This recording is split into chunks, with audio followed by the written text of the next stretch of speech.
Patel reportedly found burn bags of Russiagate materials, and we'd love to get your thoughts on that. He said what? Burn bags of Russiagate materials I don't that know FBI that. supposedly found. I don't know that. I don't know what you mean by that statement. Say bags full of Russiagate a documents. burn bag. I thought you said appointed a man named Burn Bag.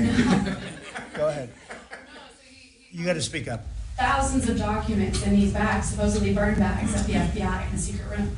Well, I want everything to be shown. You know, as long as it's fair and reasonable, I think it will be shown and it should be shown. And I think he feels that way, and I think Pam feels that way. But it's got to be, it's got to be stuff that really doesn't hurt people unfairly, because you have so many people involved. And if they can do that in a fair way, I think it's great. I think it's really great. The whole thing is a scam.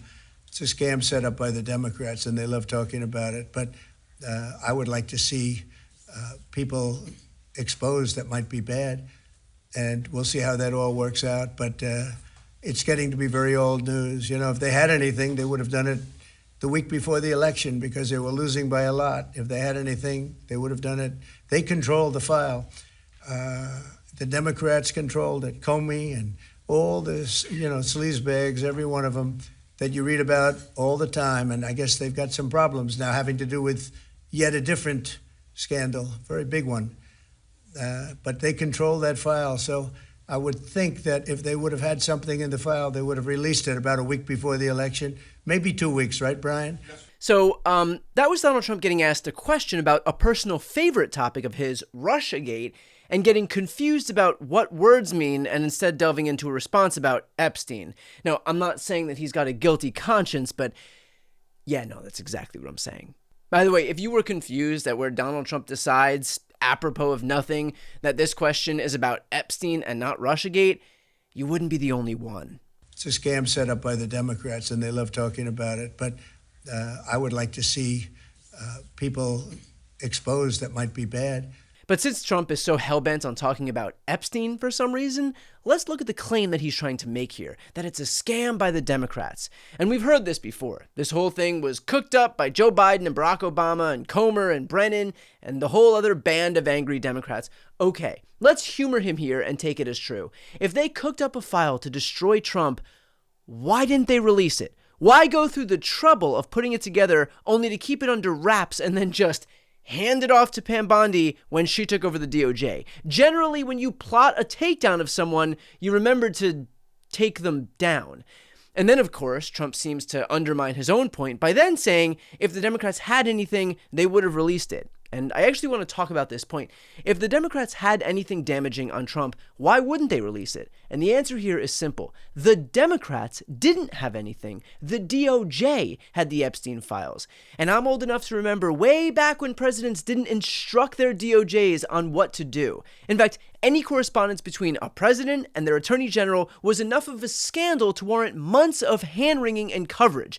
Bill Clinton wasn't even president anymore, and the meeting that he had with Loretta Lynch was the subject of breathless, relentless coverage on right-wing media. Attorney General Loretta Lynch met with President Clinton at the Phoenix airport on Monday. Because of the ongoing federal investigation into Hillary Clinton's emails, that meeting has now become a major problem. So first of all, they were in private planes, right? And they were in a hangar. Is that what happened? Basically on the tarmac in a private section of Sky Harbor International Airport, where a lot of the high-profile people fly in and out of the airport. How did you get on to the fact that they were meeting? I was leaving for the day, got a tip from a trusted source, and naturally you could think my jaw dropped. I trust this person, took the information, had a private meeting with my management at the studios here in Phoenix. We then went after a second source. I achieved that. They both had the exact same information. Neither one of these sources knew each other. We then had the information. We are armed with the information and took that to the news conference, and we were already prepared to go with the story even before we asked the Attorney General if indeed she met with the former president. Okay, so from my understanding, the Attorney General was landing, or had just landed, and Mr. Clinton was already in Phoenix, and he knew she was coming in on a private plane, and he wanted to wait to chat with her, and then he boarded her plane and they had the conversation. Is that how it went down? That's right. But now, Trump effectively instructs his attorney general on what to do on a daily basis, and because she is an appendage of Donald Trump, she listens, and yet it's crickets from the right. All of those people who are falling over themselves over Loretta Lynch and former President Bill Clinton. Apparently it's only a scandal when Democrats, even ones who are out of office, do it. And because Biden didn't instruct Merrick Garland to release the files, they weren't released. Why didn't Garland release them? Well, his goal in life seemed to be avoiding the optics of politicization. This is a guy who didn't even bother investigating Trump's January 6th incitement until years into Biden's term. And even then, it was through a special counsel. If this moment called for a warrior for blind justice, Merrick Garland was my dog on the 4th of July. So clearly, his focus was not offering up any optics of politicization as opposed to just seeing justice done, regardless of the subject of his prosecution.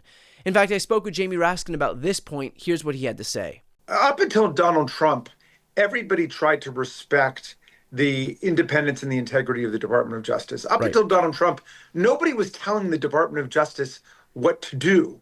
And the Department of Justice under Biden brought the prosecution against Maxwell. So obviously Biden wasn't trying to suppress anything.